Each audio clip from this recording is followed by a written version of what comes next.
Hello मेरे प्यारे बच्चों, क्या हाल चाल? बढ़िया सब। प्यारे बच्चों, आज की ये वीडियो बहुत ही शानदार होने वाली है। आज के इस वीडियो में हम फिजिक्स के 3 नंबर वाले क्वेश्चन को देखने वाले हैं। बहुत सारे बच्चों के कमेंट आ रहे थे कि सर फिजिक्स के 3 नंबर वाले क्वेश्चन को करवा दीजिए। तो आज के इस वीडियो में बच्चों हम देखने वाले हैं फिजिक्स फर्स्ट पार्ट, यानी पहले चैप्टर से लेकर के 8वें चैप्टर के बीच मोस्ट इंपॉर्टेंट क्वेश्चन, और वो सारे क्वेश्चन 3 नंबर वाले होंगे, क्योंकि फिजिक्स में सबसे ज्यादा आपके 3 नंबर वाले क्वेश्चन ही पूछे जाएंगे।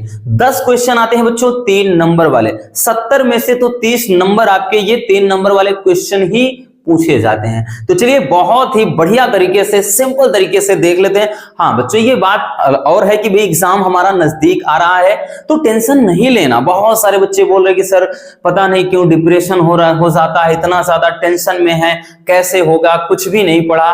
कुछ नहीं करना बच्चों, आप बस एंजॉय करते हुए स्टडी को, अपने प्रिपरेशन को जारी रखें। जरा ये बताइएगा रसगुल्लों, क्या टेंशन लेने से एग्जाम अच्छा चला जाएगा, या फिर आप अच्छे नंबरों से पास हो जाएंगे या टॉप कर जाएंगे? कुछ भी नहीं हो सकता ना, तो काहे का टेंशन लेना। जो आपकी तैयारी है उसी में मस्त रहो, और हम आपके साथ हैं और लगे रहेंगे, इसलिए आपको टेंशन बिल्कुल भी नहीं लेना है। तो चलिए देख लेते हैं ये सारे के सारे क्वेश्चन बच्चों आपके 3 नंबर वाले क्वेश्चन होंगे। ठीक है, किस तरह के क्वेश्चन पूछे जाते हैं चलिए हम उनको देख लेंगे, फिर इसके बाद पार्ट 2 को भी हम निपटा देंगे। चलिए पहला क्वेश्चन देख लेते हैं। पहला क्वेश्चन बच्चों देखिए, 3 नंबर वाले में ज्यादातर आपके पूछे जाएंगे डेरिवेशन, 3 नंबर वाले में भी। और वैसे फिजिक्स फर्स्ट पार्ट में पूरा का पूरा ज्यादातर भाई आपके 90% तो डेरिवेशन ही भरे हैं। हाँ, फर्स्ट पार्ट में एक आध दो ऐसे होता है कि आपका पूछ लिया जाए कोई परिभाषा, मात्रक, विमा, ठीक, या फिर आपके न्यूमेरिकल, नहीं तो ज्यादा इसमें भी डेरिवेशन आते हैं, जैसे 5 नंबर में। तो पहला क्वेश्चन जैसे हम देख लेते हैं कि भाई पहला क्या है कि कूलाम के वैद्युत बल संबंधी नियम की क्या करना है, व्याख्या करना है। अगर हम बात करें तो बच्चों ये पिछले 1-2 साल से पूछा नहीं गया है, उसके पहले पूछा गया है। इस पे आधारित न्यूमेरिकल बहुत पूछे गए हैं, लेकिन इस बार संभावना है कि दे सकता है। ठीक है, चलिए देख लेते हैं कि कूलाम का नियम क्या कहता है। एकदम बढ़िया से सीखना है। आज के इस वीडियो को देखने के बाद ये जो आपके माइंड में होता है ना कि फिजिक्स बहुत खतरनाक है, सारा का सारा डर आज हम निकाल फेंकेंगे, क्लियर कर देंगे सब। चलिए देखते हैं बच्चों, आपको पहले रटना नहीं है, रटना नहीं है रसगुल्लो, हम हमेशा से बोलते हैं। देखिए सबसे पहले आपको करना क्या है, कूलाम के नियम में कुछ नहीं रटना बच्चों। हम क्या करेंगे, 2 बिंदु आवेश ले लेते हैं। एक बिंदु आवेश यहां पर है, एक बिंदु आवेश यहां पर है। मान लेते हैं बच्चों कि ये बिंदु क्या है, तो यहां पर भाई कोई ये A है और ये B है, ठीक। और इस पर हमने प्लस Q1 आवेश, मतलब Q1 आवेश रख दिया है, और इस पर क्या है, Q2 आवेश रख दिया है। अब माना इनके बीच की जो दूरी है, माना इनके बीच की जो दूरी है बच्चों, वो दूरी क्या है, हम मान ले रहे हैं कि R है, ठीक। अब जरा गौर से समझिएगा कि कूलाम का नियम कहता क्या है। देखिए बच्चों, कूलाम का नियम यह कहता है कि 2 स्थिर बिंदु आवेशों, ये 2 बिंदु आवेश हैं, तो 2 स्थिर बिंदु आवेशों के बीच लगने वाला बल, यानी इनके बीच बच्चों जो बल लगेगा, इनके बीच कह रहा है लगने वाला बल। अब वो बल कैसा हो सकता है, आकर्षण बल भी हो सकता है बच्चों। कैसा, आकर्षण बल हो सकता है, और प्रतिकर्षण भी हो सकता है। अब ये भी कभी कभार 1 नंबर में पूछता है रसगुल्लों कि आकर्षण बल कब लगता है, जब दोनों विपरीत आवेश हों, यानी एक प्लस क्यू हो दूसरा माइनस क्यू, तब आकर्षण होगा। प्रतिकर्षण कब होगा, जब दोनों या तो प्लस प्लस हो या दोनों माइनस माइनस हो, ठीक है ये चीज। तो आकर्षण और प्रतिकर्षण दोनों बल हो सकता है। विपरीत प्रकार के आवेशों के बीच आकर्षण बल लगता है, और जब समान प्रकार के आवेश होते हैं तो प्रतिकर्षण बल लगता है।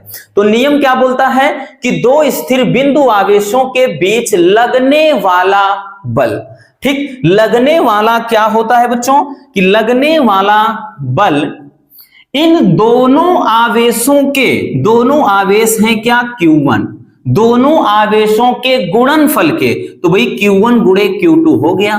दोनों आवेशों के गुणनफल के बच्चों कह रहा है कि अनुक्रमानुपाती तथा इनके बीच की दूरी के तो भाई इनके बीच की यही बल जो है इनके बीच की दूरी के, अब दूरी क्या है तो दूरी r है, दूरी के वर्ग के व्युत्क्रमानुपाती होता है, यानी वर्ग हो गया कि ये 1/r व्युत्क्रमानुपाती। ठीक, ये नियम हो गया। क्लियर, इसको अपन दे देते हैं इक्वेशन नंबर 1 और इसको इक्वेशन नंबर 2। क्लियर, ये हो जाता है बच्चों आपका कूलाम का नियम। कूलाम का नियम क्या बोलता है कि दो स्थिर बिंदु आवेशों के बीच लगने वाला बल दोनों आवेशों के गुणनफल के अनुक्रमानुपाती तथा इनके बीच की दूरी के वर्ग के व्युत्क्रमानुपाती होता है। ठीक, ये चीज आपका हो जाता है। समीकरण 1 व 2 हमने इसको बना लिया। अब यहां पर हम लिखेंगे बच्चों कि समीकरण 1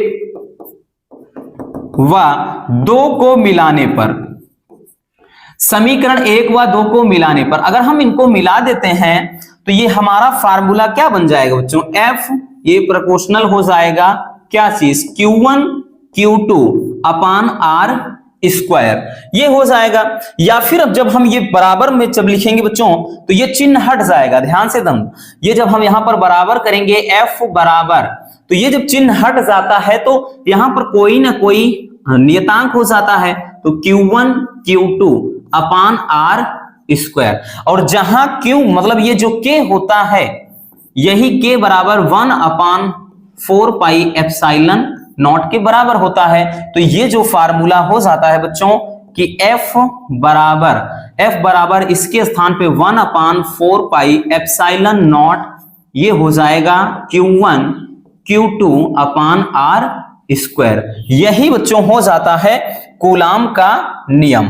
क्या होता है, यही हो जाता है कूलाम का नियम। क्लियर हो गया बच्चों। चलिए बाकी अगर इसका मान लिखना चाहेंगे बच्चों, ये जो अगर हम देखें जहां लिखना चाहते हैं लिख सकते हैं कि 1/4 पाई एप्सिलॉन नॉट, इसका मान होता है बच्चों 9 × 10⁹ न्यूटन मीटर स्क्वायर प्रति कूलाम स्क्वायर। ये बच्चों इसका मान हो जाता है, याद रखना ये 1/4 पाई एप्सिलॉन नॉट इतने पूरे का मान होता है। न्यूमेरिकल में भी इसके स्थान पे ये वैल्यू आपको रखना होता है।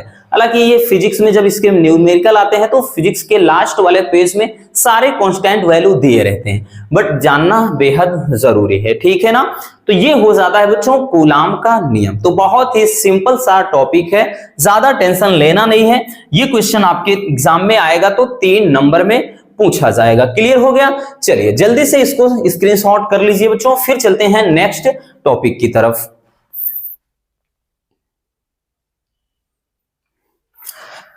चलिए अगला क्वेश्चन देखते हैं बच्चों। अगला क्वेश्चन क्या है, देखिए एक चीज और समझिएगा, यहां पर बच्चों कभी कभार ये फार्मूले में के रखते हैं, यहां पर के, तो के वायु के लिए 1 हो जाता है, इसलिए यहां पर रखने से कोई मतलब है नहीं। निर्वात अथवा वायु के लिए जो के का मान होता है यानी परावैद्युतांक है, ये 1 हो जाता है, यहीं पे लिखा जाता है। जब के परावैद्युतांक वाले माध्यम में इसको रखा जाता है तब, ठीक, बाकी उसको नहीं ध्यान देना, उसको दिमाग में रखना ही नहीं है। चलिए आगे क्वेश्चन चलते हैं बच्चों। अगला क्वेश्चन क्या है, ये क्वेश्चन तो भी कोई ऐसा साल नहीं होगा बच्चों जब ये ना पूछा गया हो। ये आपके बहुत ज्यादा इंपॉर्टेंट क्वेश्चन में से एक है, ये मोस्ट इंपॉर्टेंट है। आप किसी भी ईयर का देख लें, आप शुरू से बच्चों चाहे 10 का, 11 का, 12, 13, 14, 15, 16, 17, 18, 20 कहीं का भी देख लें, 22, 23 तक में चाहे जब का क्वेश्चन पेपर आप उठाओगे बच्चों ये क्वेश्चन आपको दिखाई पड़ेगा। ज्यादातर तो इसको 5 नंबर में पूछा गया है, लेकिन वैसे ये क्वेश्चन आपका 3 नंबर वाला है। इसी में न्यूमेरिकल ऐड कर दे देता है तो ये 5 नंबर का बन जाता है, ठीक है। तो हमारा क्वेश्चन क्या है बच्चों, इसको अच्छे से छाप लेना, पूछेगा जरूर, चाहे जिस सेट में, एक सेट में तो जरूर आ जाएगा, कभी कभार 2-2, 3-3 में हो जाता है। कह रहा है कि एक समान वैद्युत क्षेत्र में एक द्विध्रुव पर लगने वाले बल आघूर्ण का व्यंजक आपको प्राप्त करना है, ठीक है। चलिए देखते हैं इसमें क्या होता। लिखने वाली जो चीजें हैं वो थोड़ा हमने लिख दिया है, बट आपको अभी ध्यान नहीं देना, उस पर नहीं ध्यान देना कि क्या लिखा है, ये तो अपने आप वैसे भी तैयार हो जाएगा। सबसे पहले बच्चों हम एक समान ये वैद्युत क्षेत्र हम ले रहे हैं, हम एक समान वैद्युत क्षेत्र कोई बना दे रहे हैं, ठीक है। एक समान कोई वैद्युत क्षेत्र हम क्या कर रहे हैं भाई, जनरेट कर दे रहे हैं। और एक समान वैद्युत क्षेत्र में बच्चों हम क्या कर रहे हैं कि एक द्विध्रुव, एक क्या कर दे रहे हैं, एक यहां पर हम द्विध्रुव, वैद्युत द्विध्रुव हम ले रहे हैं। ठीक है, ये एक वैद्युत द्विध्रुव, इसमें क्या है, हमने मान लेते हैं कि एक वैद्युत द्विध्रुव रख दिया है। ठीक, ये एक वैद्युत द्विध्रुव बच्चों हमने इस पे रख दिया है। अब द्विध्रुव होता क्या, जिसके दो ध्रुव हैं। ठीक है, अब यहां पर मान लेते हैं कि ये वाला क्या है, ये बिंदु A है और इस पर बिंदु क्या है बच्चों, B है। ठीक, अब यहां पर अगर हम ध्यान दें बच्चों तो इस पर अगर देखें तो माइनस क्यू आवेश रखा है और इस वाले पे क्या रखा है, प्लस क्यू आवेश। और ये जो आपका वैद्युत क्षेत्र है वो E से हम इसको दर्शा रहे हैं। अब देखिए लिखिएगा क्या, आप लिखने वाली चीजें अब लिख सकते हैं। लिखेंगे क्या कि माना एक वैद्युत द्विध्रुव AB क्या है, एक वैद्युत द्विध्रुव है।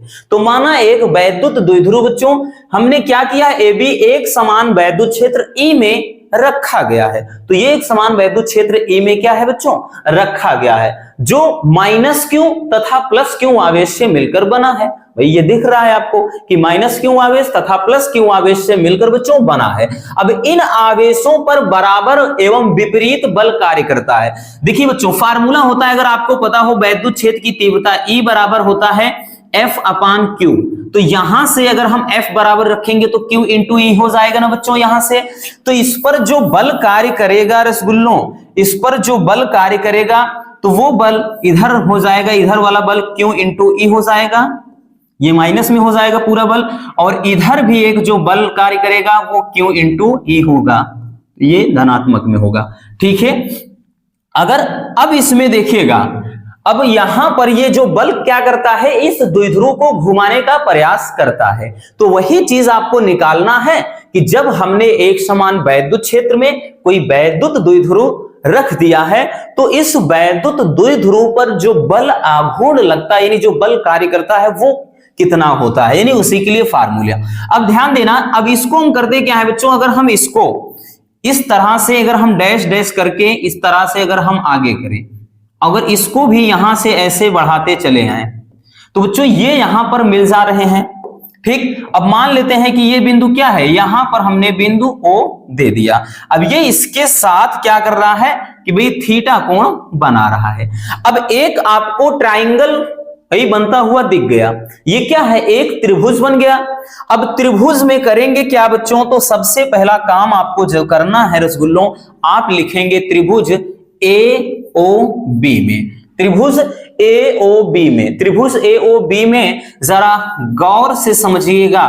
त्रिभुज AOB में लिखेंगे बच्चों साइन थीटा, तो थीटा कोण पर रखा गया है, साइन थीटा बराबर, अब साइन थीटा बराबर फार्मूला होता क्या है, तो साइन थीटा बराबर लंब बटे कर्ण होता है। लंब क्या है बच्चों, तो लंब ये क्या है, लंब नहीं पता है तो BO हम मान ले रहे हैं, लंब BO है। ठीक है, अब कर्ण क्या है, तो कर्ण ये है। अब जरा ये एक बात बताइएगा कि बच्चों ये जो वैद्युत द्विध्रुव है, यहां पर A है B है, वैद्युत द्विध्रुव के बीच की दूरी कितना होता है, 2L। याद है ना, वो हमने क्या बताया कि वैद्युत द्विध्रुव के बीच की जो दूरी होती है या लंबाई होती है बच्चों, वो कितना होता है, 2L होता है। तो ये हो जाएगा भाई, लंब तो हमने BO रख लिया है, लंब बटे कर्ण, कर्ण का मान मतलब बच्चों कितना हो गया, 2L हो गया। ठीक है, एक बार ऐसा करते हैं, लिख लेते हैं कर्ण क्या है, AB, तो एक बार ऐसे लिख लेते हैं AB। अब यहां पर अब मान रखते हैं, तो अब रखेंगे बच्चों साइन थीटा बराबर, साइन थीटा बराबर ये हो जाएगा BO अपान AB का मान 2L। ठीक, या फिर इसको BO बराबर अगर हम करेंगे बच्चों तो BO बराबर क्या आ गया, 2L साइन थीटा। अब ये BO यानी इस वाले का मान अब आ गया, इस वाले का जो मान आ गया बच्चों वो कितना आ गया भाई, तो ये लंबाई आ गया, इसका मान 2L साइन थीटा। अब ये मान आ गया, तो अब निकालना क्या होगा भाई, तो ये तो हमने मतलब इसकी लंबवत दूरी निकाल लिया है। तो अब लिखेंगे बच्चों,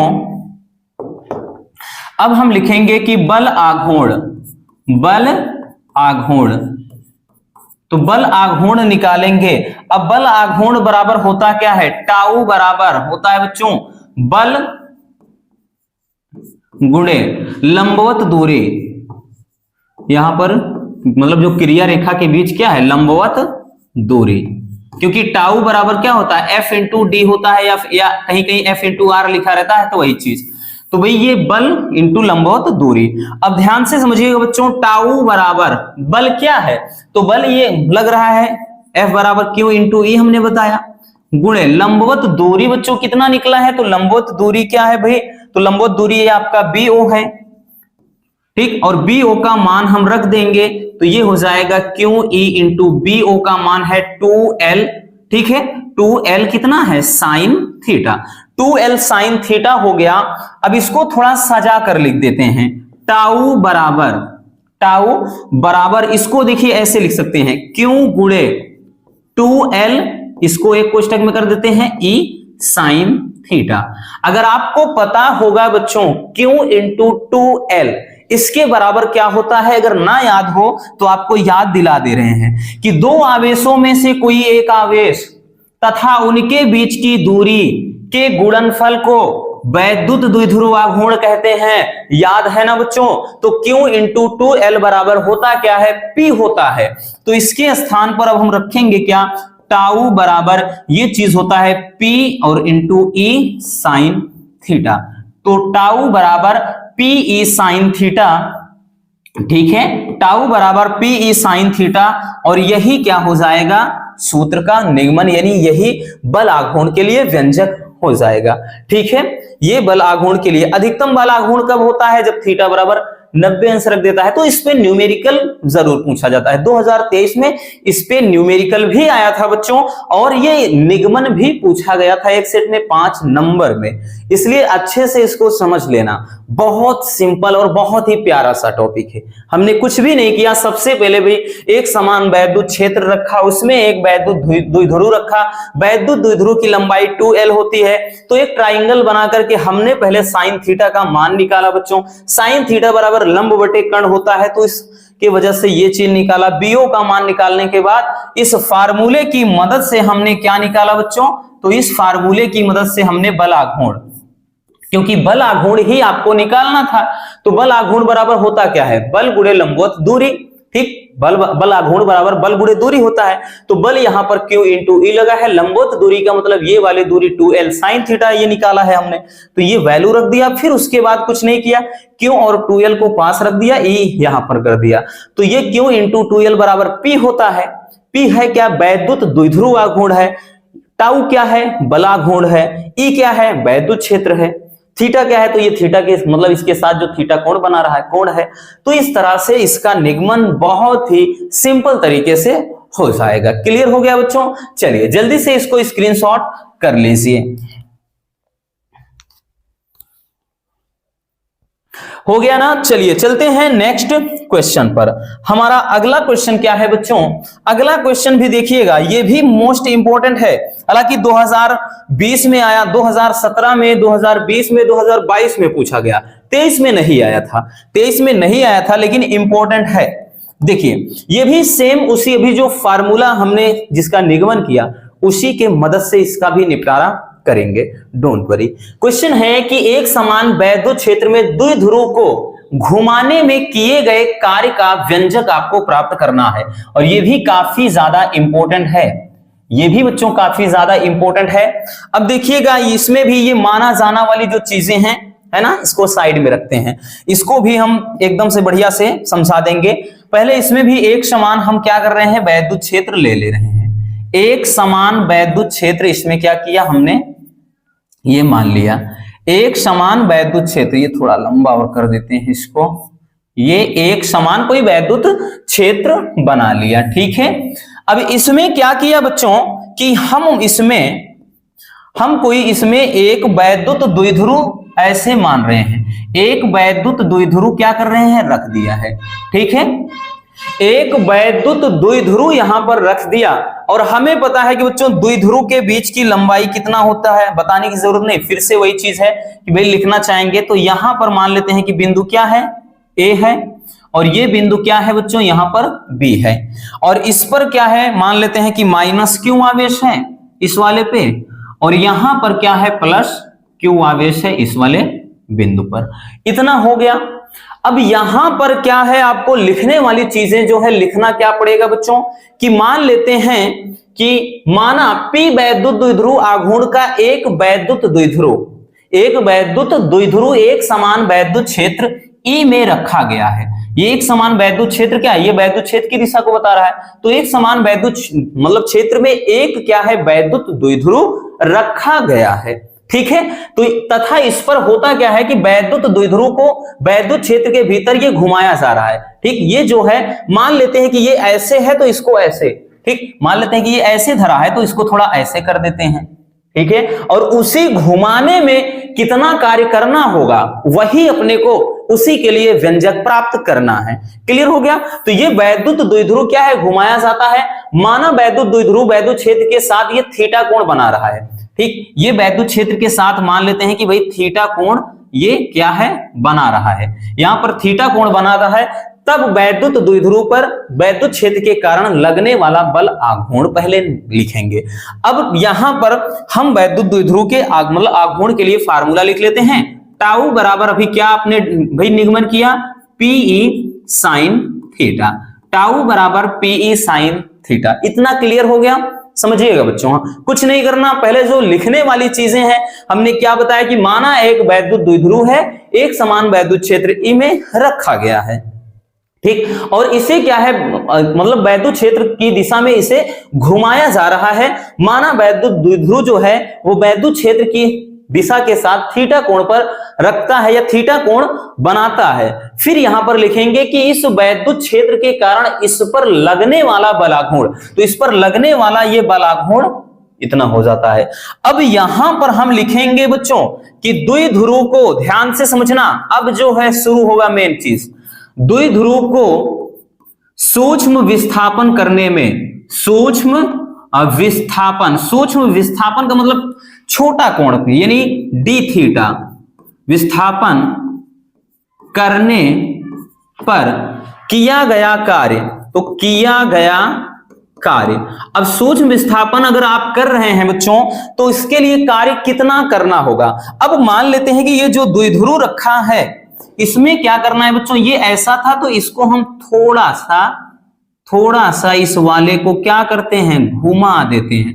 मान लेते हैं ये यहां से यहां तक घुमाने में ये जो विस्थापन हुआ बच्चों, यहां पर ये जो कोण आया है वो क्या है, डी थीटा, ठीक। मान ले रहे हैं कि ये छोटा सा विस्थापन, भाई यहां पर पहले ध्यान समझिए, ये बी था, अब मान लेते हैं बी ये हो गया, ये ए था तो ए यहां पर आ गया है, ठीक है। तो ये क्या है, यहां से यहां हो गया है, और ये जो बी है यहां से यहां, तो भाई इसमें विस्थापन भी छोटा विस्थापन होगा, है ना बच्चों। छोटा विस्थापन होगा रसगुल्लों तो काम भी छोटा करना पड़ेगा। ज्यादा विस्थापन होगा तो भाई विस्थापन भी ज्यादा हो, मतलब काम भी होना चाहिए ज्यादा। तो वही चीज कहा है कि द्विध्रुव को सूक्ष्म विस्थापन डी थीटा करने पर किया गया कार्य। अब किया गया कार्य, तो कार्य जो होगा बच्चों वो थोड़ा कार्य होगा, इसलिए वो कार्य हो जाएगा डी डब्ल्यू। अब कार्य बराबर फार्मूला क्या होता है, तो कार्य बराबर बल गुणे बल की दिशा में विस्थापन, तो बल की जगह पर ये बलाघूर्ण है तो यहां पर हो जाएगा बलाघूर्ण, ठीक। बल आघूर्ण, कार्य बराबर क्या होता है, बल, यानी बल आघूर्ण यहां पर है तो वो चीज हो जाए, और उसके बाद यहां पर विस्थापन, ठीक, ये विस्थापन हो जाएगा। तो ये बल आघूर्ण डी डब्ल्यू बराबर करेंगे बच्चों, बल आघूर्ण क्या है, तो ये है आपका टाउ, एक बार ऐसे लिख लेते हैं, और विस्थापन क्या है, तो ये डी थीटा है। अब इसका करते क्या है, वैल्यू लिख लेते हैं। तो डी डब्ल्यू बराबर टाउ बराबर होता है बच्चों पीई साइन थीटा, टाउ बराबर पीई साइन थीटा हो गया, और ये विस्थापन कितना है बच्चों, तो ये डी थीटा है, विस्थापन डी थीटा है। अब ये छोटा घुमाया गया, अब हम करेंगे क्या, इसको बहुत ज्यादा घुमा देंगे, ठीक। अब ये छोटा विस्थापन मतलब ये तो भाई क्या है, थोड़ा सा आपने छोटा विस्थापन किया यानी थोड़ा सा घुमाया तो काम भी थोड़ा होगा। अब यहां पर हम लिख देते हैं, ठीक। अब हम लिखेंगे बच्चों, इधर देखिएगा, तो इसके लिए लिखेंगे कि द्विध्रुव को θ1 से θ2 तक घुमाने में किया गया कार्य, घुमाने में किया गया कार्य। अभी जब हम बड़ा मतलब यहां पे बहुत ज्यादा बड़ा विस्थापन करेंगे, कार्य भी बच्चों बड़ा हो जाएगा। अब जो किया गया कार्य होगा वो W ना हो, मतलब dW ना होकर के W हो जाएगा। W बराबर, अब यहां पर समाकलन का प्रयोग होता है, कहां से, θ1 से θ2 तक ले जाना है। और ये क्या है बच्चों आपका, सॉरी यहां पे टाउ का जो पूरा मान है यानी PE साइन थीटा। अब देखिएगा भाई PE sine theta into D theta है, तो हम PE बाहर रख लेंगे, तो ये हो जाएगा बच्चों PE बाहर हो जाएगा समाकलन θ1 अप्रोच टू θ2, यानी θ1 से θ2 तक विस्थापन हो रहा है, तो यहां पर केवल क्या हो जाएगा sine theta into D theta. अब मैथ वाले बच्चों को यह पता होगा कि साइन थीटा का जो समाकलन होता है माइनस का कॉस थीटा होता है। फार्मूला याद रख लेना बच्चों, जिसको नहीं भी पता है, साइन थीटा डी थीटा बराबर होता है माइनस कॉस थीटा। क्लियर, ये फार्मूला याद रखना। तो यहां से बच्चों ये क्या हो जाएगा, ये हो जाएगा W बराबर PE, ये माइनस का कॉस थीटा, लिमिट θ1 से θ2 है, ये लिमिट है ना बच्चों, ये लिमिट हो जाएगा। अब उसके बाद करेंगे क्या भाई, तो थोड़ा इधर देख लेते हैं, एक लाइन पहले नीचे लिख देते हैं, तब उसके बाद तो यहां हो जाएगा W बराबर, माइनस का को बाहर निकाल लेते हैं, माइनस का PE, यहां पर अब बच जाएगा केवल कॉस थीटा, उसके बाद θ1 से θ2। तो उसके बाद हम इसको देखिएगा, इसको क्या करेंगे, तो ये लिख सकते हैं बच्चों W बराबर हो जाएगा, ये माइनस का PE रहने दीजिए। अब जब भी लिमिट वाली बात आती है, इस तरह से लिमिट वाली जब बात आती है बच्चों, तो उसके लिए हो जाता है upper limit minus lower limit. Upper limit का मतलब एक बार यहां पे कॉस थीटा जहां पे है तो इसके स्थान पे θ2, माइनस लोअर लिमिट ये वाली लिमिट यानी माइनस का कॉस θ1, ये हो जाएगा। ठीक है, तो W बराबर, अब देखिएगा बच्चों इसको थोड़ा सही से लिखना चाहते हैं तो अंदर इसको गुणा करा दीजिए माइनस का PE, और ये क्या हो जाएगा, जब इसका गुणा कराएंगे तो ये प्लस हो जाएगा, और इसको पहले लिख लेते हैं cos θ1, और माइनस का ये चीज भाई इसके साथ हो जाएगा तो माइनस θ2। यही क्या हो जाएगा, हमारा फार्मूला हो जाएगा। ठीक, यही भाई हमें क्या है, यही सूत्र प्राप्त करना था। अब यहां पे अगर आप θ1 बराबर मान लेते हैं कि प्रारंभिक अवस्था से थीटा तक जा रहा है, तो अगर हम बच्चों यहां पर अगर लिखना चाहें, जैसे अगर θ1 बराबर थीटा लिख लें और θ2 बराबर अगर हम मान लेते हैं, जैसे एक मिनट, जैसे θ1 बराबर 0 डिग्री रख लें और θ2 बराबर थीटा, तो ऐसे केसेस में बच्चों ये एक नया फार्मूला हमारा आ जाता है, W बराबर यहां पर PE हो जाएगा, और याद रखना भाई cos θ1 के स्थान पे 0 रखेंगे, cos 0 इसका मान 1 होता है, माइनस इसके स्थान पर तो केवल cos थीटा। तो ये भी बोल देता है कभी कभार ऐसे फार्मूला ही लिख करके कि इसका निगमन करिए, तो देखिएगा दोनों सेम चीज है, वही चीज है बच्चों, लेकिन बस थोड़ा से आकर के यहां पर इधर उधर करना होता है, बट मेन फार्मूला अपना ये है, याद रखना। अब यहां से सवाल भी पूछता है इस पे बच्चों, बशर्ते वो θ1 θ2 का मान दे देता है। क्लियर हो गया, तो बहुत ज्यादा डिफिकल्ट नहीं था।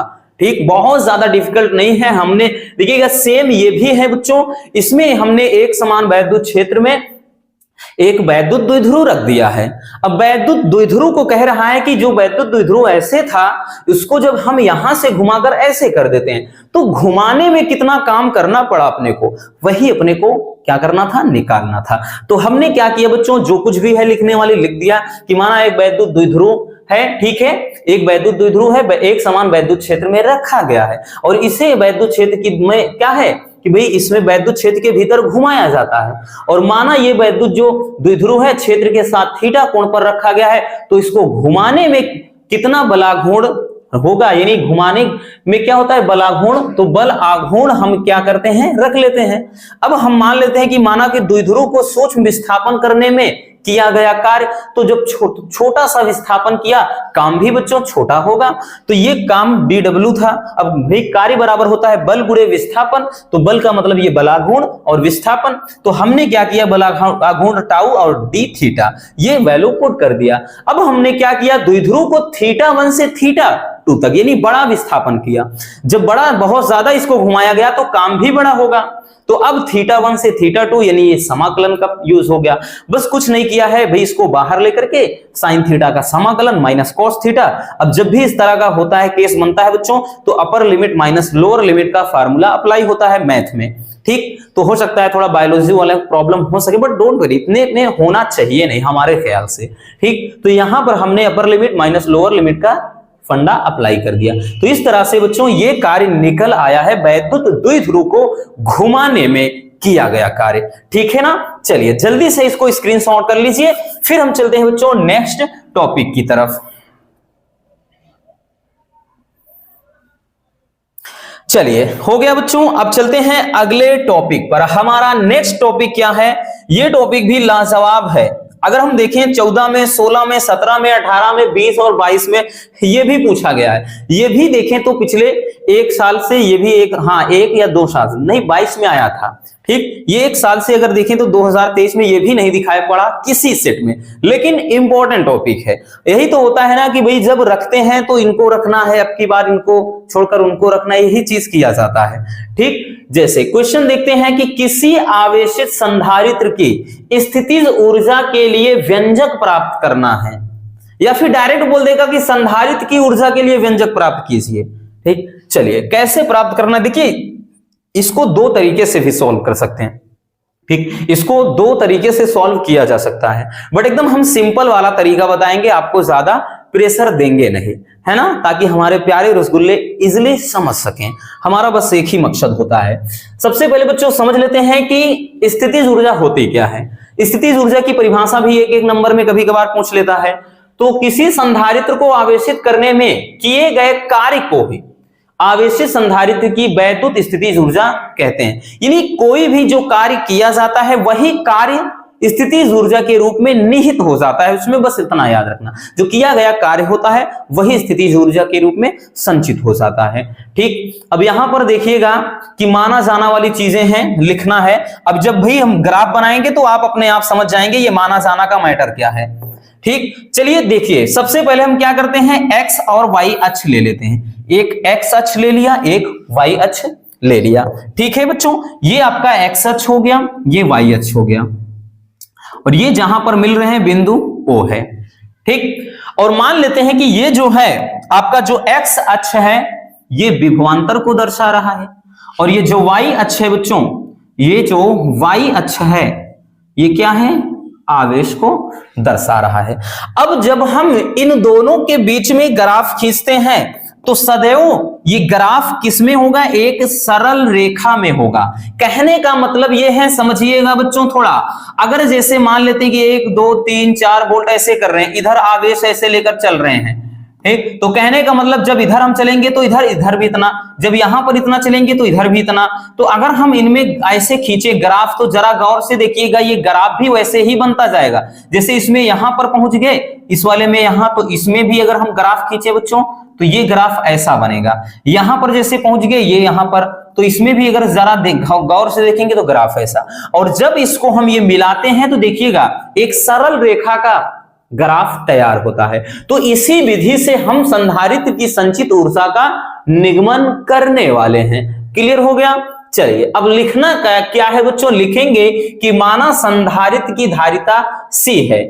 ठीक है ना, ऐसे लिख दिया है, आगे पीछे से नहीं, मतलब संधारित्र की जो धारिता है क्या बच्चों, C है, और इसे Q आवेश देने पर इसका विभवांतर क्या हो जाता है, V हो जाता है। माना कोई संधारित्र है और उसकी धारिता C है, जब इसको हम मतलब क्या करते हैं, Q आवेश देते हैं तो इसका विभव V हो जाता है। फिर आगे लिखेंगे बच्चों, यदि V तथा Q के बीच ग्राफ खींचा जाए, यदि हम विभवांतर और धारा के बीच में क्या करते हैं, एक ग्राफ खींचते हैं, तो वो हमेशा क्या होगा, एक सरल रेखा में होगा, तथा संधारित्र में एकत्रित जो ऊर्जा होगी वो ऊर्जा ही त्रिभुज के क्षेत्रफल के बराबर होगी। अब देखिएगा यहां पर एक ट्राइंगल बनेगा।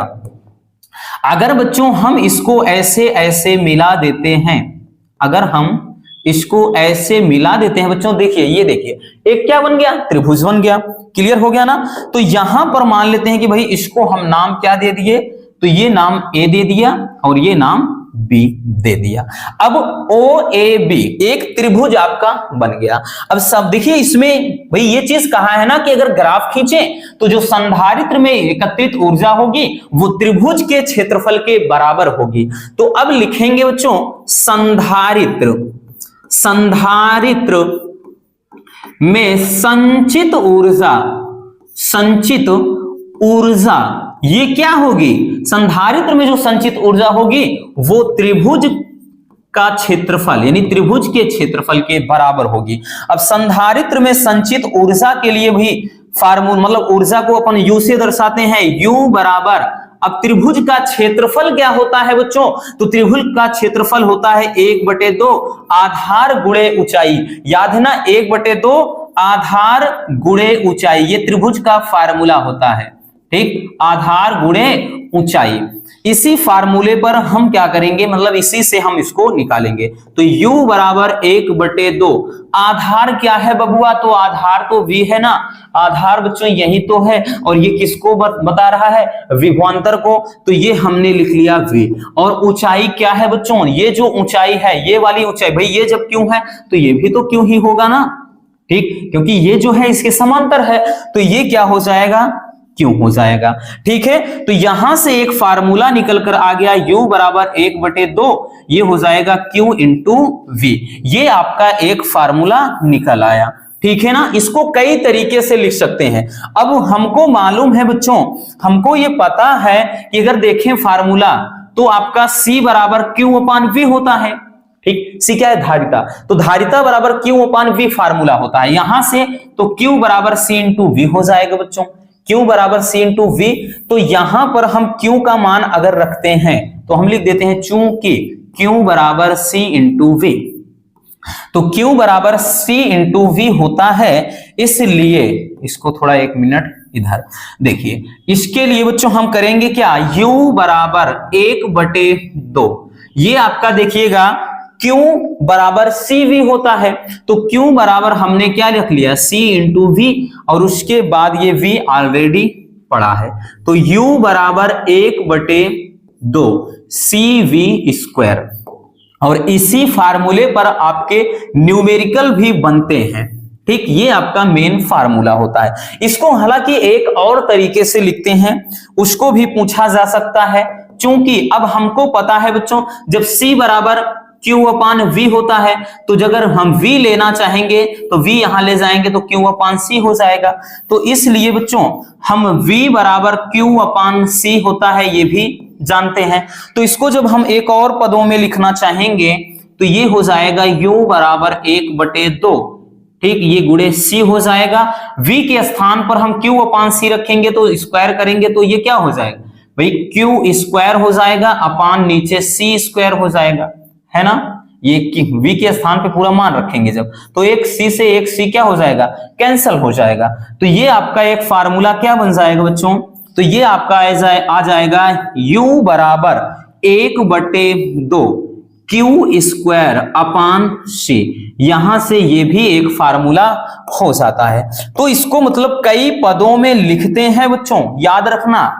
ये संधारित्र की संचित ऊर्जा, प्रमुख फार्मूला तो आपका ये है, लेकिन इसको भी इस पदों में भी लिख सकते हैं, क्योंकि कभी कभार ऐसे दे देता है कि सिद्ध कीजिए कि संधारित्र की संचित ऊर्जा U बराबर 1/2 CV² होती है।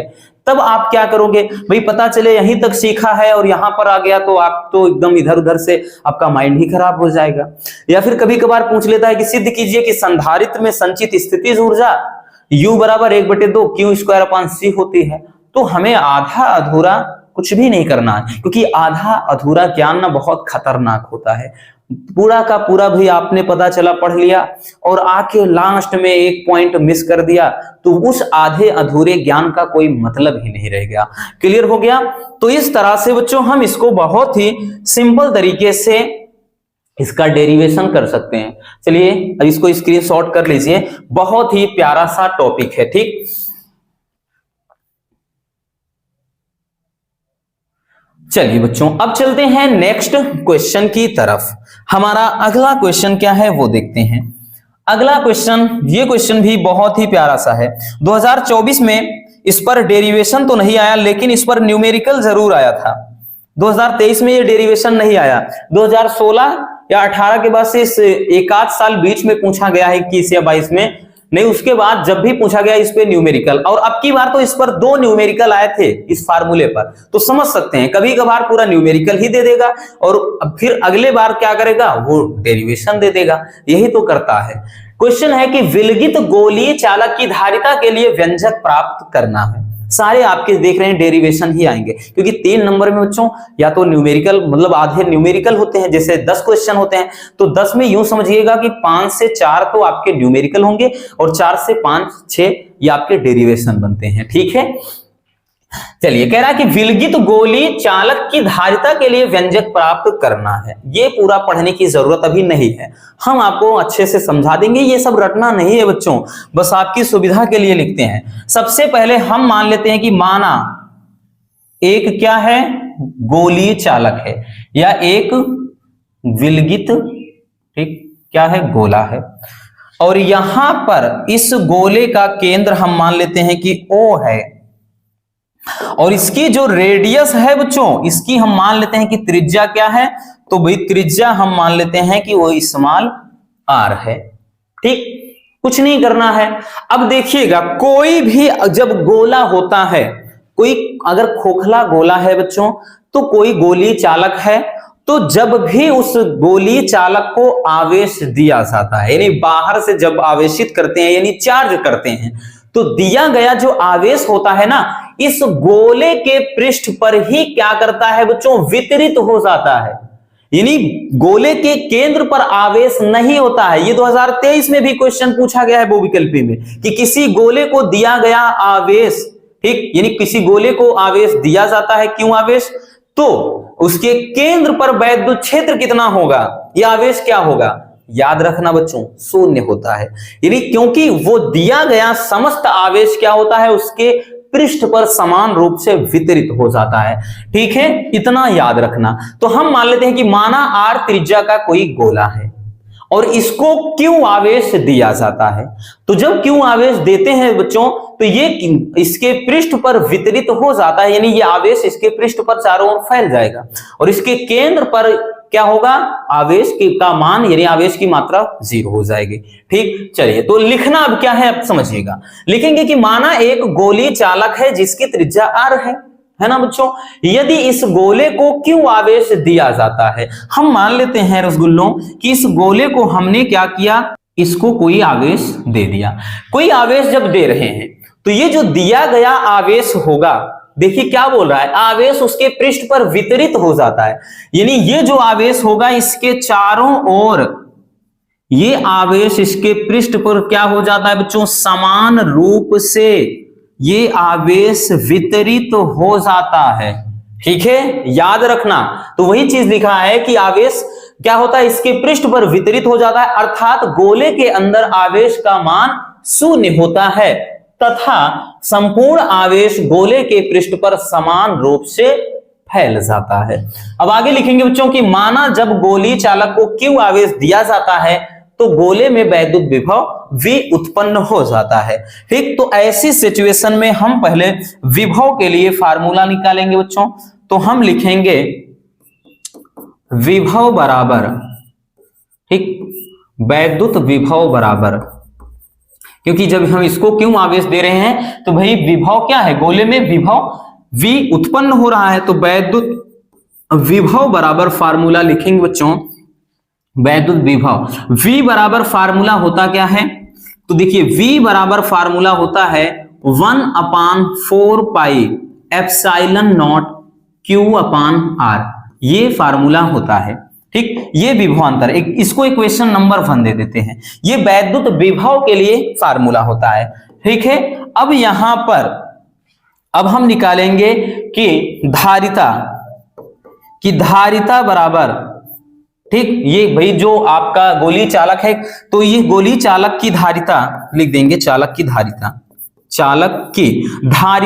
तो धारिता बराबर होता क्या है बच्चों, C बराबर Q अपान V होता है ना। C बराबर क्या होता है बच्चों, ये Q अपान V होता है। तो इस फार्मूले पर अब हम रखेंगे क्या, V का मान। तो अब यहां पर हम लिखेंगे बच्चों, लिखेंगे, एक मिनट, लिखेंगे समीकरण एक का मान, इसको समीकरण 2 दे देते हैं। समीकरण 1 का मान समीकरण 2 में रखने पर, समीकरण 2 में रखने पर, अब जब 2 में रख देते हैं बच्चों, तो जब हम 2 में मान रख देंगे तो वही समीकरण 1 से ये V का मान यहां पर रखना है आपको, ठीक है। तो रखेंगे C बराबर ये Q है पूरा, Q अपान, ये भाई V के स्थान पर रखेंगे क्या, 1/4 pi epsilon not, 1/4 pi epsilon not रखेंगे। उसके बाद ये इंटू Q अपान क्या है बच्चों, तो ये Q अपान R है, ठीक है ना, Q अपान R है। अब देखेंगे, गौर से देखिएगा, तो ये जो Q होगा, इस Q से क्या हो जाएगा बच्चों, ये कट जाएगा। तो यहां पर अगर हम ध्यान से देखें तो ये जो C बराबर आएगा क्या, तो C बराबर आएगा, C बराबर ये भाई बटे का बटे है, तो मतलब 1/1 ये है, तो ये ऊपर चला जाएगा। तो यहां पर 4 pi epsilon not into R, यही फार्मूला हो जाएगा। बुक वगैरह में देखोगे आप कहीं बार, तो भाई ये दिया रहता है, यहां पर R की जगह A मान लेता है, कहीं पर कैपिटल R, कुछ भी हो उससे अपने को नहीं भाई उसके बारे में टेंशन नहीं पालना है कि यहां पर कैपिटल R है या स्मॉल r है या स्मॉल a है, कुछ भी हो, है तो वो त्रिज्या, जो आप त्रिज्या मानेंगे वो आपकी मर्जी है, जो मानना चाहेंगे वही हो जाएगा वहां पर। तो ये विलगित गोली चालक के लिए धारिता का फार्मूला हो जाता है, ठीक। इस पर अगर हम बात करें तो बच्चों हमने बताया ना 2023 में न्यूमेरिकल भी आया था 4 नंबर का, और एक तो 1 नंबर का न्यूमेरिकल पूछा गया था। तो अब की बार संभावना है कि भाई ये डेरिवेशन आ सकता है, ठीक। तो ये बहुत ही सिंपल सा टॉपिक है, मजेदार है, कुछ भी नहीं करना था। सबसे पहले हमने बताया ना कि ये जो कुछ लिखना है जरूरी है, लिखना पड़ेगा। हमने एक गोली चालक बना लिया, माना इसकी त्रिज्या r है, और इसको Q आवेश जब देते हैं तो ये आवेश इसके पृष्ठ पर समान रूप से फैल जाता है। मान लेते हैं कि जब हम क्या करते हैं, चालक को Q आवेश देते हैं तो उसका विभव, उस पर विभव भी उत्पन्न होता है। तो वैद्युत विभव कितना होगा वो लिख लिया, क्योंकि ये विभव के लिए फार्मूला होता है। अब चालक की धारिता चूंकि C बराबर Q अपान V होती है ना बच्चों, ये चालक की धारिता होती है भाई। तो चालक की धारिता पर हमने क्या किया, यही जो V का मान था वो हमने पुट कर दिया। तो यहां पर ये जो निकल कर आया, ये विलगित गोली चालक की धारिता के लिए फार्मूला हो जाता है। चलिए जल्दी से इसको भी स्क्रीनशॉट कर लीजिए।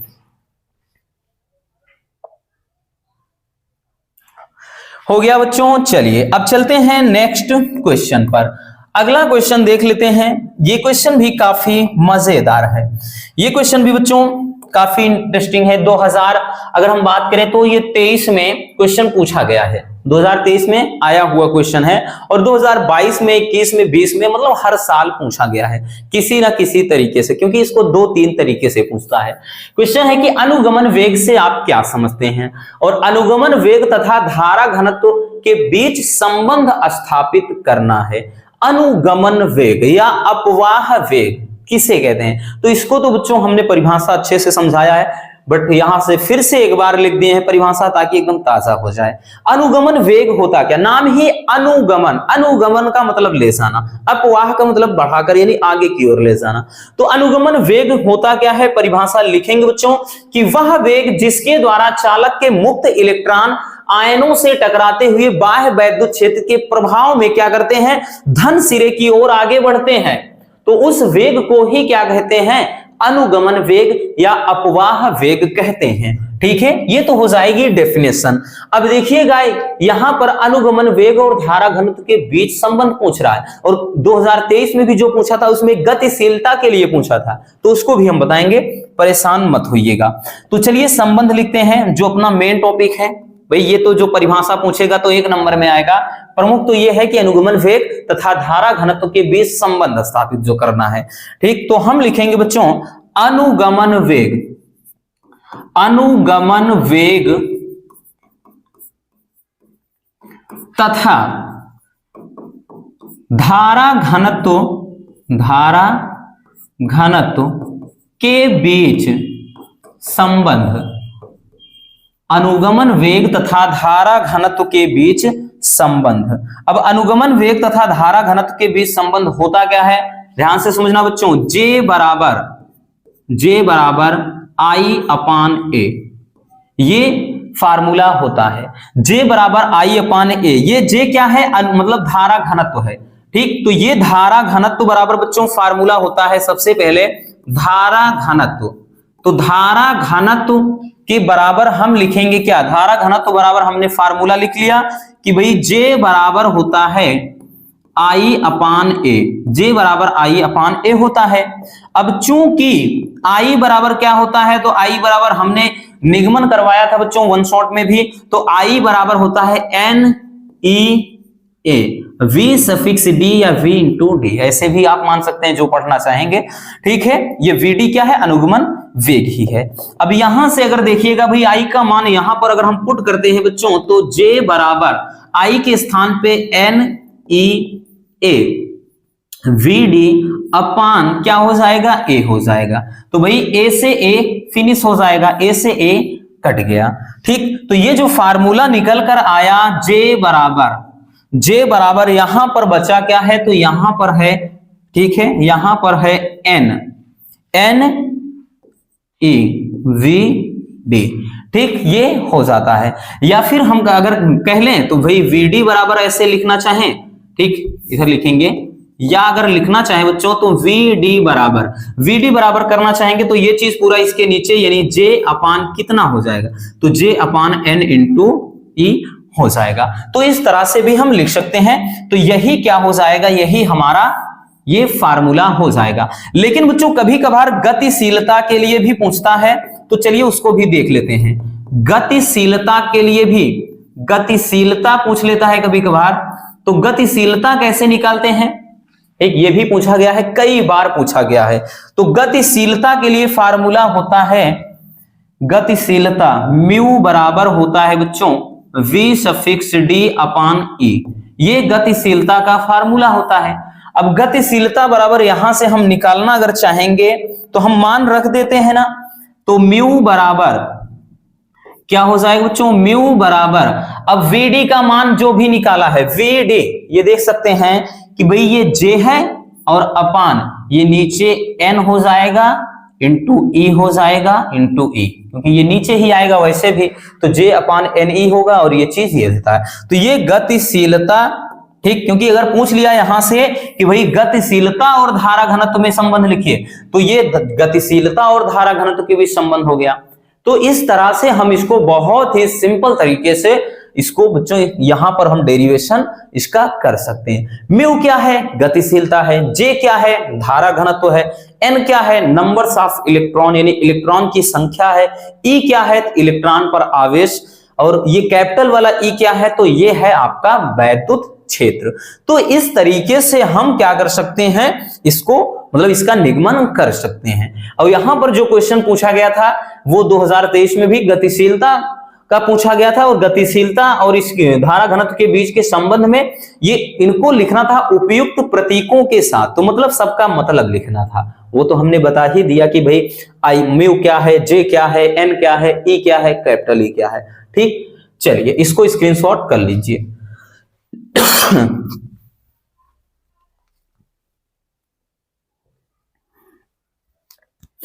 हो गया बच्चों, चलिए अब चलते हैं अगला क्वेश्चन। आगे हमारा क्वेश्चन क्या है, नेक्स्ट क्वेश्चन है, अगला क्वेश्चन है कि बायो तथा सेवर्ट नियम, मोस्ट इंपॉर्टेंट टॉपिक में से ये भी एक है। ये कभी कभार आपके 5 नंबर में भी पूछा जाता है, लेकिन बच्चों ज्यादातर ये क्या है, 3 नंबर वाला क्वेश्चन है। 5 में आ गया तो भाई हमारा ही फायदा है। तो बायो सेवर्ट नियम होता क्या है, ठीक, तो इसमें क्वेश्चन है कि बायो तथा सेवर्ट का नियम चित्र द्वारा समझाइए, और कह रहा है कि चुंबकीय क्षेत्र का सूत्र लिखना है, यानी आपको भाई इसका जो फार्मूला होता है उसका डेरिवेशन करना है। या फिर कभी कभार जो पूछता है कि भाई इसको दूसरी तरीके से जब पूछेगा बच्चों कि बायो तथा सेवर्ट के नियम की सहायता से किसी धारावाही चालक के कारण उत्पन्न चुंबकीय क्षेत्र का सूत्र प्राप्त कीजिए। तो इस तरीके से इसको पूछता है। चलिए देखते हैं बच्चों कि बायो सेवर्ट का नियम जो है वो कहता क्या है। तो बायो तथा सेवर्ट ये दो अलग अलग वैज्ञानिक हैं। बायो सेवर्ट मिलाकर एक नाम बन जाता है, लेकिन बायो और सेवर्ट, बायोट इनका शुद्ध नाम है और सेवर्ट है, सावर्त इसको पढ़ा जाता है। ठीक, तो बायो और सेवर्ट ये दो वैज्ञानिक हैं। इन्होंने एक्सपेरिमेंट किया। इन्होंने क्या किया कि एक चालक तार ले लिया। तो भाई हम क्या कर रहे हैं, एक चालक तार हम ले लिए हैं, है ना। एक चालक तार हमने क्या किया बच्चों, ये ले लिया है। अब इस चालक तार के इन्होंने क्या किया, एक चालक तार लिया और उसमें धारा प्रवाहित किया। मान लेते हैं कि भाई इसमें जो धारा का प्रवाह हो रहा है वो आई धारा बह रही है। तो एक चालक तार लिया, इसमें इन्होंने धारा प्रवाहित किया। अब इनको यह पता चला कि तार में धारा प्रवाहित करने के बाद उसके चारों ओर भाई क्या होता है, एक मैग्नेटिक फील्ड भी जनरेट हो जाता है। तो इन्होंने क्या किया कि कोई बिंदु ले लिया इसके दूर। तो इन्होंने एक बिंदु इसके चालक खंड से क्या किया, इस चालक खंड से दूर स्थित, चालक खंड से मान लेते हैं कि कोई दूर एक बिंदु मान लेते हैं बच्चों, इन्होंने क्या है P मान लिया। और ये जो दूरी माना रसगुल्लों उसको दे दिया कि ये दूरी जो है वो है R। और ये जो चालक खंड है, ये जो चालक खंड है यहां से यहां तक की का जो चालक खंड है यहां से यहां तक उसकी लंबाई ले लिया, मतलब उसका जो एक लंबाई डेल्टा एल या डीएल भी आप लिख सकते हैं, कहीं कहीं तो डीएल लिखा होता है, चाहे डेल्टा एल या डीएल। ठीक, और मान लेते हैं कि ये जो भाई इसके साथ कोण बना रहा है ये क्या है, थीटा। तो यही वो चित्र है जिसके आधार पर इन्होंने फार्मूला प्राप्त किया। अब बायो तथा सेवर्ट ने क्या एक्सपेरिमेंट किया कि बायो तथा सेवर्ट ने प्रयोगों के आधार पर यह पता लगाया कि जब किसी धारावाही चालक में धारा प्रवाहित करते हैं, यानी जब किसी तार में धारा प्रवाहित करते हैं तो उसके चारों ओर एक चुंबकीय क्षेत्र उत्पन्न हो जाता है। और इस धारावाही चालक के कारण इन्होंने r दूरी पर एक बिंदु पर चुंबकीय क्षेत्र के लिए फार्मूला प्राप्त किया कि भाई इससे r दूरी पर एक बिंदु P है, उस बिंदु पर कितना चुंबकीय क्षेत्र उत्पन्न होगा। ठीक, तो वही चीज यहां पर वही हमने लिखा है कि बायो तथा सेवर्ट के नियम के अनुसार कि किसी धारावाही चालक के किसी अल्पांश खंड का मतलब डेल्टा एल, ठीक, अल्पांश खंड के द्वारा किसी बिंदु पर, ये जो बिंदु है बच्चों वो P है, इस बिंदु पर चुंबकीय क्षेत्र का मान निम्नलिखित बातों पर निर्भर करता है। अब इन्होंने क्या क्या बच्चों इससे क्या क्या इन्होंने निष्कर्ष निकाला।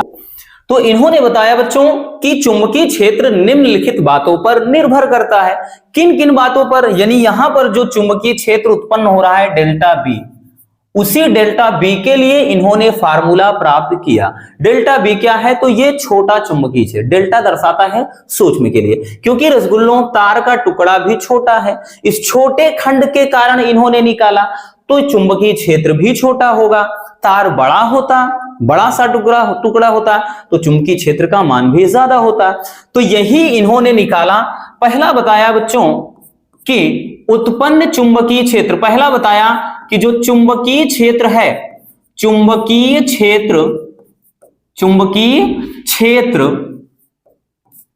धारा के समानुपाती होता है, धारा के अनुक्रमानुपाती लिख लें, अनुक्रमानुपाती होता है। ठीक, यानी तार में प्रवाहित धारा के अनुक्रमानुपाती होता है, पहला चीज। अर्थात अगर इसको लिखना चाहेंगे तो डेल्टा बी प्रोपोर्शनल किसके, आई, जो चुंबकीय क्षेत्र है ये इसके अनुक्रमानुपाती। इक्वेशन नंबर 1 हो गया बच्चों। इसी तरह से हम लिखेंगे दूसरा लिखेंगे कि यह मतलब चुंबकीय क्षेत्र, यह तार के अल्पांश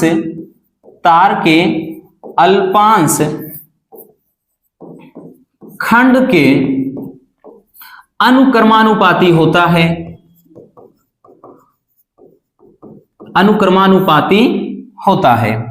तो तार के अल्पांश खंड के अनुक्रमानुपाती होता है।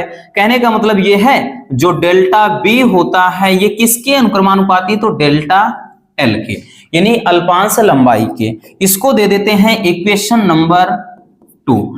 और तीसरी चीज इन्होंने क्या बताया बच्चों, तो तीसरी चीज इन्होंने बताया कि यह अर्थात जो चुंबकीय क्षेत्र होता है वो किस कारण पर मतलब किस कारक पर निर्भर करता है, तो यह लिखेंगे यह मतलब कोज्या, ठीक, कोज्या अर्थात साइन थीटा के अनुक्रमानुपाती होता है,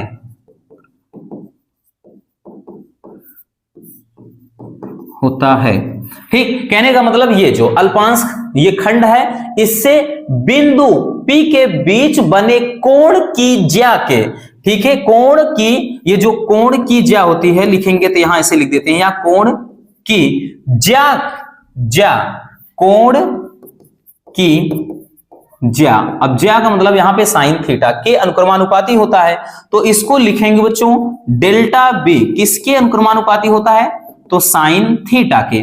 अब इसको इक्वेशन नंबर हम 3 दे देंगे, ठीक है। और एक चीज इन्होंने ये निकाला भाई निष्कर्ष, चौथी चीज यह क्या होता है कि जो अल्पांश लंबाई तथा बिंदु जो P है इसके बीच की दूरी के वर्ग के व्युत्क्रमानुपाती होता है, तो यह दूरी के वर्ग के व्युत्क्रमानुपाती होता है, व्युत्क्रमानुपाती होता है। अब दूरी के वर्ग के व्युत्क्रमानुपाती होता है मतलब बच्चों ये जो डेल्टा बी है ये दूरी के वर्ग के व्युत्क्रमानुपाती है, तो ये हो गया इसके, ठीक है, दूरी के वर्ग के व्युत्क्रमानुपाती का मतलब 1/r² हो गया। अब इसको दे देंगे अपन इक्वेशन नंबर 4। अब हम करेंगे क्या, 1 2 3 4 चारों समीकरण को हम मिला देते हैं। अब हम करेंगे बच्चों की चारों समीकरण को मिलाते हैं, तो लिखेंगे कि चारों समीकरण को मिलाने पर चारों समीकरण को अगर हम मिला देते हैं तो हो क्या जाएगा बच्चों, तो देखिएगा ये डेल्टा बी है। अब जब चारों समीकरण मिला रहे हैं, पहला आई है, ये डेल्टा एल है, ये साइन थीटा, ये तो ये हो जाएगा आई डेल्टा एल साइन थीटा और नीचे क्या हो जाएगा r²। या फिर जब इसको हम बराबर हटाएंगे, ये जब बराबर मतलब इसको हटाएंगे अनुक्रमानुपाती का, तो ये डेल्टा बी बराबर जब हटाते हैं तो कांस्टेंट के रूप में μ0/4 पाई ये हो जाता है। और इधर क्या है आई डेल्टा एल, ये है बच्चों I delta L sine theta r²। यही बायो-सेवर्ट का नियम हो जाता है, ठीक है। यही क्या हो जाता है बच्चों, यही हो जाता है बायो-सेवर्ट का नियम। क्लियर, यही बायो-सेवर्ट का नियम हो जाता है। अब यहां पर वैल्यू अगर हम देखें तो ये जो कांस्टेंट है इसका मान ये μ0 का मान होता है। अगर हम पूरे का मान देखें μ0/4 पाई का मान तो ये होता है 10⁻⁻⁷। और वैसे अगर μ0 अकेले का मान देखें तो ये यही फिर ऐसे हो जाता है 4 पाई इंटू 10⁻⁷ न्यूटन प्रति एम्पियर स्क्वायर, ठीक, न्यूटन प्रति एम्पियर स्क्वायर। तो ये इसका यानी μ0 का मान हो जाता है। μ0 है क्या, तो निर्वात की चुंबकशीलता, एप्सिलॉन नॉट जैसे आगे वाले में होता है निर्वात की वैद्युतशीलता, तो यहां μ0 निर्वात की चुंबकशीलता है। क्लियर हो गया।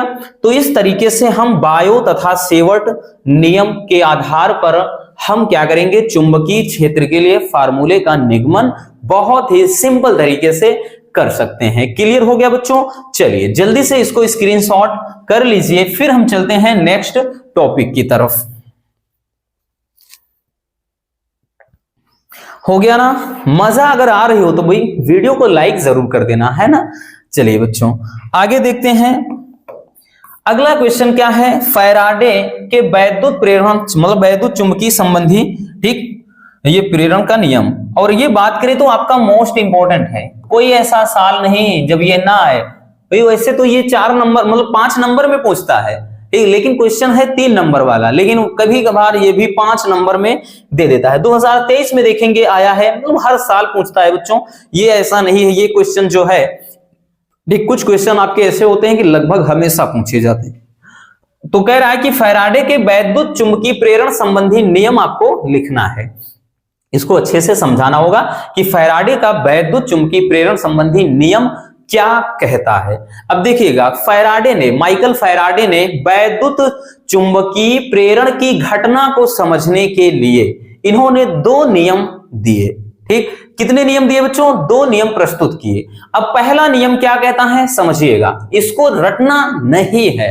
ठीक, बस आपको कुछ बातों का ध्यान रखना होगा। चलिए, अब पहला नियम समझने से पहले हम थोड़ा सा आपको एक डायग्राम के माध्यम से समझाते हैं। पहला नियम आपको रटना नहीं बच्चों, हम बार बार ये चीज बोलते हैं कि हम रटाएंगे नहीं, क्योंकि रटाना हमारी फितरत में नहीं है। हमारे प्यारे रसगुल्ले इजिली समझ जाएं, यही बहुत जरूरी है। ये नॉर्थ साउथ एक मैग्नेट है, चुंबक हमने ले लिया बच्चों, और हमने क्या किया कि इधर भाई हम क्या कर रहे हैं कि एक हम कुंडली ले रहे हैं। एक क्या कर रहे हैं, हम कुंडली ले रहे हैं। ठीक है, इतना तो समझ में आ गया। अब देखिए, अब नियम पढ़िएगा, उसके बाद अब इसको समझिए। नियम क्या कहता है कि प्रथम नियम कहता है कि जब किसी परिपथ में बाह्य चुंबकीय फ्लक्स के मान में परिवर्तन होता है, जब किसी परिपथ में क्या होता है, बाह्य चुंबकीय फ्लक्स के मान में परिवर्तन होता है, तो परिपथ में एक प्रेरित विद्युत वाहक बल उत्पन्न हो जाता है, और उसी प्रेरित विद्युत वाहक बल के कारण परिपथ में एक प्रेरित धारा भी उत्पन्न हो जाती है। और ये धारा तब तक रहती है, यानी तब तक प्रवाहित होती है कि जब तक चुंबकीय फ्लक्स के मान में परिवर्तन होता है। जैसे बच्चों, एक तरफ जैसे हम मान लेते हैं कि ये कुंडली है, इधर मैग्नेट है, तो ये मैग्नेट अगर हम इसको इसके पास लाएं, चाहे कुंडली को इसके पास, तो दोनों के कारण, यानी इन दोनों के कारण हलचल होगी, हलचल होती है। तो वही चीज अपने को प्रूव करना है। जैसे मान लेते हैं कि ये आपका कोई मैग्नेट है, इसमें चुंबकीय क्षेत्र उत्पन्न है। अब जब कुंडली को पास ले आते हैं बच्चों, तो इसमें चुंबकीय फ्लक्स के जब मान में परिवर्तन होता है, तो इसमें चुंबकीय जो बल रेखाएं निकलती हैं, तो इन चुंबकीय बल रेखाओं के द्वारा यानी कुंडली में भी हलचल शुरू हो जाता है। कुंडली में भी बच्चों होता क्या है, तो कुंडली में भी हलचल शुरू हो जाता है। ठीक, यानी इसमें कुंडली में भी धारा प्रवाहित होने लगती है। अब कब तक ये धारा बहेगी? ये धारा तब तक बहेगी जब तक इसमें चुंबकीय फ्लक्स के मान में परिवर्तन होता है। ठीक, जैसे ही इसमें क्या है, चुंबकीय फ्लक्स में मान में परिवर्तन होना बंद हो जाएगा, इसमें धारा भी बंद हो जाती है। तो ये जो नियम होता है, ये पहला नियम है। लेंज का नियम आपने पढ़ा होगा, लेंज का नियम भी पूछता है, तो ये यूं समझिए कि लेंज का जो नियम होता है, ठीक वही चीज। तो यही चीज कह रहा है कि बच्चों की जब क्या होता है, किसी परिपथ में चुंबकीय फ्लक्स के मान में परिवर्तन होता है, तो होता क्या है, उसके कारण एक प्रेरित विद्युत वाहक बल उत्पन्न होता है, और इसी के कारण परिपथ में एक धारा बहने लगती है, यानी प्रेरित धारा। और ये धारा तब तक रहेगी जब तक कि चुंबकीय फ्लक्स के मान यानी ई के मान में परिवर्तन होगा। तो यही चीज जैसे इसमें देख सकते हैं कि भाई जब क्या होता है, चुंबकीय बल रेखाएं निकलती हैं, तो इसके कारण क्या होता है, ये चुंबक जो कुंडली होती है, इसमें भी एक विद्युत वाहक बल जनरेट हो जाता है, यानी इसमें प्रेरित धारा उत्पन्न हो जाती है। ठीक है, चलिए, ये पहला नियम हो जाता है। अब दूसरा नियम क्या कहता है बच्चों? देखिए, दूसरा जो नियम होता है, इस नियम के अनुसार प्रेरित विद्युत वाहक बल, ठीक, प्रेरित विद्युत वाहक बल का जो मान होता है, वो चुंबकीय फ्लक्स के परिवर्तन के ऋणात्मक दर के बराबर होता है। ये जो नियम कहता है, कह रहा है कि ये कुंडली में जो प्रेरित विद्युत वाहक बल होता है, यानी जो ई होता है, ये कह रहा है कि कहा गया चुंबकीय फ्लक्स के परिवर्तन के ऋणात्मक दर के। तो चुंबकीय फ्लक्स में परिवर्तन का मतलब डेल्टा फाई, ठीक, और यहां पर हमने डेल्टा टी लिख दिया, तो ये दर हो गया, आगे लिख दिया तो ऋणात्मक। तो यही तो कह रहा है कि चुंबकीय फ्लक्स के परिवर्तन के ऋणात्मक दर के बराबर होता है। इसको ऐसे लिख सकते हैं, या फिर बच्चों इसको हम ऐसे भी लिख सकते हैं। देखिएगा, चूंकि जब भी कोई जैसे डेल्टा फाई लिखा है, तो इसका मतलब phi two minus phi one, delta T लिखा है तो T two minus T one. तो इसको हम या करके मतलब इसको ऐसे भी लिख सकते हैं, ई बराबर माइनस का ये phi two minus phi one. अब उसके बाद नीचे क्या है, ये T two minus T2 minus T1। तो इसको हम कुछ इस कदर भी मतलब इस तरह से भी लिख सकते हैं। अगर मान लेते हैं कि यदि कुंडली में फेरों की संख्या n हो तो इसी में आगे n लगा देते हैं। ठीक है, तो कुंडली में जब फेरों की संख्या n होती है तो यहां इसी फार्मूले में आगे कैपिटल N लगा देते हैं। उस पर न्यूमेरिकल भी पूछे जाते हैं, यानी ये जो होता है, ठीक, जब बच्चों फेरों की संख्या हो जाए n तब ये फार्मूला कुछ इस कदर हो जाता है, माइनस का n delta phi upon delta T. ठीक, ये डेल्टा फाई क्या होता है, तो डेल्टा फाई है ये चुंबकीय फ्लक्स में परिवर्तन को बताता है। ठीक है, ये चीज, तो जब फेरों की संख्या दी रही हो तब ये फार्मूला लिखते हैं, और ये आपके न्यूमेरिकल के लिए आप इंपॉर्टेंट है इसलिए इसको लिख दिया, बाकी ये आपका मेन फार्मूला होता है। ठीक है, तो ये दूसरा नियम हो जाता है। चलिए जल्दी से इसको भी स्क्रीनशॉट कर लीजिए, क्योंकि ये फैराडे का वैद्युत चुंबकीय प्रेरण संबंधी नियम मोस्ट इंपोर्टेंट है, हर साल पूछा जाता है बच्चों। 2023 का भी आप क्वेश्चन पेपर उठाओगे ना, ये क्वेश्चन आपको जरूर मिल जाएगा। आप चाहे 22 का उठाइए, चाहे 21 का, उसके पहले 20 का, 18, 17, 16, जब भी आप देखेंगे ये आपको जरूर दिखाई पड़ेगा। मोस्ट इंपोर्टेंट ये आपका क्वेश्चन होता है। चलिए जल्दी से स्क्रीनशॉट कर लीजिए। चलिए अब चलते हैं नेक्स्ट क्वेश्चन की तरफ। अगला हमारा क्वेश्चन क्या है बच्चों, तो हमारा अगला क्वेश्चन जो है एलसीआर प्रत्यावर्ती धारा परिपथ में अनुनाद आवृत्ति के लिए व्यंजक प्राप्त करना है, और ये भी काफी इंपॉर्टेंट है, ये भी आपका मोस्ट इंपॉर्टेंट है बच्चों, और 2023 में ये भी पूछा गया था। ठीक, ये भी 2023 में ही आया था, उसके पहले भी पूछा गया है, ऐसा नहीं है कि 2023 में ही आया है, ये इंपॉर्टेंट है। इस पे न्यूमेरिकल भी एक पूछा था, और 2022 में बच्चों बात करें तो तब भी ये आया था, उसमें परिभाषा की तरह पूछा था। तो लेकिन पहले इसको समझ लेते हैं अनुनादी आवृत्ति होता क्या है, और इसके लिए कैसे अनुनादी आवृत्ति के लिए अपने को व्यंजक प्राप्त करना है। ठीक, तो अनुनादी आवृत्ति, तो वह आवृत्ति, ठीक है ना, या अनुनाद की स्थिति में परिभाषा देखेंगे, या लिख सकते हैं कि अनुनाद की स्थिति में प्रेरण प्रतिघात तथा धारती प्रतिघात बराबर होते हैं। तो ऐसी दशा में जो आवृत्ति होती है वही अनुनादी आवृत्ति कहलाती है। ठीक है ना, अर्थात वह न्यूनतम आवृत्ति जिसके लिए धारती प्रतिघात और प्रेरकी प्रतिघात के मान बराबर होते हैं, तो उस आवृत्ति को ही क्या कहते हैं, अनुनादी आवृत्ति कहते हैं। तो आप ऐसे भी परिभाषा लिख सकते हैं कई तरीके से, कोई दिक्कत ना। ठीक, परिभाषा समझ में आ गया बच्चों। हमने क्या बताया कि वह न्यूनतम आवृत्ति जिस मान के लिए या जिसके लिए प्रेरकी प्रतिघात धारती प्रतिघात बराबर हो उसे कहते हैं अनुनाद, मतलब अनुनादी आवृत्ति। या फिर ये जो परिभाषा लिखा है आप इसको भी तैयार कर सकते हैं कि अनुनाद की स्थिति में प्रेरण प्रतिघात धारती प्रतिघात के बराबर होता है, और इस स्थिति में जो आवृत्ति होती है वही अनुनादी आवृत्ति होती है। क्लियर हो गया। तो अब इसका हम डेरिवेशन करेंगे बच्चों, तो हम लिखेंगे अनुनाद की स्थिति में, अनुनाद की स्थिति में, तो अनुनाद की स्थिति में होता क्या है बच्चों, गौर से समझिएगा। अनुनाद की स्थिति में अभी बताया ना भाई, क्या बोला कि जो प्रेरकी प्रतिघात होता है, अनुनाद की स्थिति में जो प्रेरकी प्रतिघात होता है बच्चों, तो प्रेरकी प्रतिघात ये किसके बराबर होता है, तो ये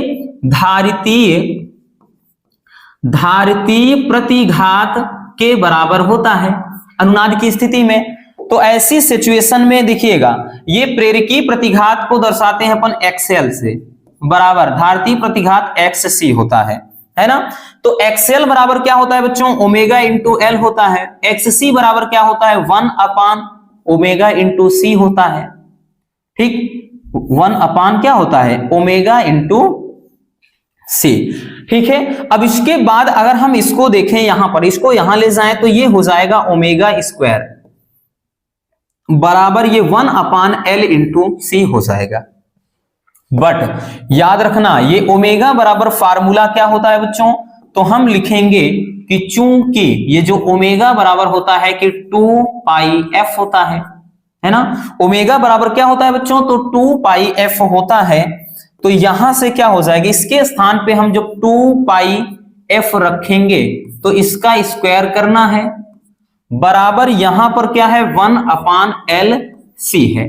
ठीक, तो ये कितना हो जाएगा, ये हो जाएगा 4 पाई स्क्वायर। ठीक है, यही तो हो जाएगा ना भाई, ये तो इतना 4 pi square into F square बराबर हो जाएगा 1/LC, इतना हो जाएगा।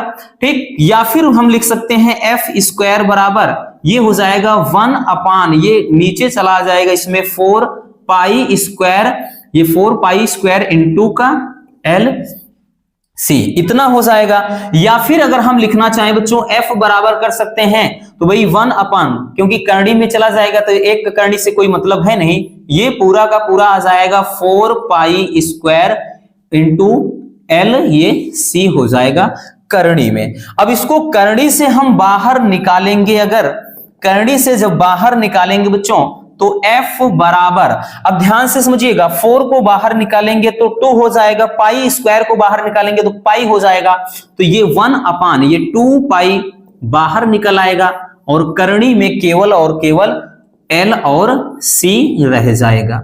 यही करणी में बच्चों रह जाएगा और यही अनुनादी आवृत्ति यानी f के लिए क्या होता है, फार्मूला होता है। और यही अपने को क्या करना था, ठीक, यानी इसी के लिए फार्मूला हमें निकालना था। तो ये होता है अनुनाद की स्थिति में, मतलब या अनुनादी आवृत्ति के लिए व्यंजक। ठीक है, काफी प्यारा सा टॉपिक है, बहुत ज्यादा इसमें आपको उलझना है नहीं, एक बार अच्छे से कॉन्सेप्ट समझ जाएंगे ना एकदम मक्खन हो जाएगा। बात आई समझ में बच्चों? चलिए जल्दी से इसको स्क्रीनशॉट कर लीजिए। चलिए अब चलते हैं नेक्स्ट टॉपिक पर। हमारा अगला टॉपिक क्या है? हमारा अगला टॉपिक जो है बच्चों 8वें चैप्टर से, ये एक बेहद ही इंपॉर्टेंट टॉपिक है। ये भी 2023 में आया था और ये तो हर साल पूछता है, ये तो आपका मोस्ट इंपॉर्टेंट है। ठीक, क्योंकि कोई ऐसा साल नहीं भाई इस चैप्टर से आपके हम बात करें बच्चों तो 3 नंबर का श्योर है। एक ये जो गुण पूछता है वैद्युत चुंबकीय तरंगों के गुण, या इस पे कभी कभार एक न्यूमेरिकल बना देता है। ठीक है, तो वैद्युत चुंबकीय तरंगों से संबंधित या फिर और जो भी इसमें तरंगे हैं, ठीक है, उनके गुण वगैरह अलग अलग पूछ लेता है, उपयोग पूछ लेता है, एक 2 नंबर में करके ऐसे। तो वैद्युत चुंबकीय तरंगों के प्रमुख गुण आपको लिखना होगा। वैद्युत चुंबकीय तरंगों के क्या क्या गुण होते हैं? तो पहला है कि वैद्युत चुंबकीय तरंगों का जो वेग होता है वो प्रकाश के वेग के बराबर होता है, ये पहला गुण हो गया बच्चों। और वैद्युत चुंबकीय तरंग ये त्वरित आवेशित कणों के द्वारा उत्पन्न होती हैं। ठीक, और तीसरा है कि इन तरंगों की जो प्रकृति होती है वो अनुप्रस्थ, यानी ये जो वैद्युत चुंबकीय तरंगे हैं अनुप्रस्थ तरंगों की तरह व्यवहार करती हैं। अगला है कि इन तरंगों के संचरण के लिए यानी चलने के लिए ये माध्यम की बच्चों आवश्यकता नहीं होती है, अर्थात ये निर्वात में भी चल सकता है। यानी जैसे प्रकाश होता है ना, बोला ना कि प्रकाश के वेग के बराबर होता है, ये अनुप्रस्थ तरंगों की तरह व्यवहार करती हैं और इनके चलने के लिए किसी माध्यम की जरूरत ही नहीं होती है। नेक्स्ट है कि इन तरंगों में कोई आवेश नहीं होता है बच्चों। ठीक है, और अगला क्या है कि ये तरंगे परावर्तन, अपवर्तन, व्यतिकरण, विवर्तन तथा ध्रुवण के गुणों का प्रदर्शन करते हैं, यानी लाइट के सभी गुण इसके अंदर क्या होते हैं, उपस्थित होते हैं। तो यहां पर तो आपको तो 3 से 4 याद रखना है, बट हमने तो यहां पर इतने लिख दिए हैं 5 से 6, आपको दिक्कत ना हो इसलिए। तो अच्छे से इसको भी बच्चों तैयार कर लीजिए। ठीक है, अब वक्त नहीं है, कल पर बिल्कुल कुछ भी टालना नहीं है, तो जल्दी से इसको स्क्रीनशॉट कर लीजिए। हो गया बच्चों, तो बस आज के इस वीडियो में इतना ही। उम्मीद है ये वीडियो मेरे प्यारे रसगुल्लों को पसंद आई होगी। अगर वीडियो पसंद आई हो तो प्यार से एक लाइक जरूर कर देना बच्चों। इस मेहनत के लिए भाई आपके लिए इतना कुछ कर रहे हैं, सब काम अपने से ही करना होता है, आप खुद जानते हैं। हमारी भी नींद हराम हो चुकी है कि मेरे प्यारे रसगुल्लों का एग्जाम अच्छे से जाए, उनके साथ भाई बुरा ना हो इसलिए। और हमारी यही विशेष है, हमारी दुआ है कि आप सभी अच्छे नंबरों से पास हो बच्चों, बस यही हमारी कामना रहेगी। मिलते किसी और ऐसे शानदार वीडियो के साथ। Love you, bye bye, take care. और हाँ, एक प्यारा सा कमेंट करना बिल्कुल भी मत भूलिएगा। 1000 से ज्यादा कमेंट हमें चाहिए इस वीडियो में।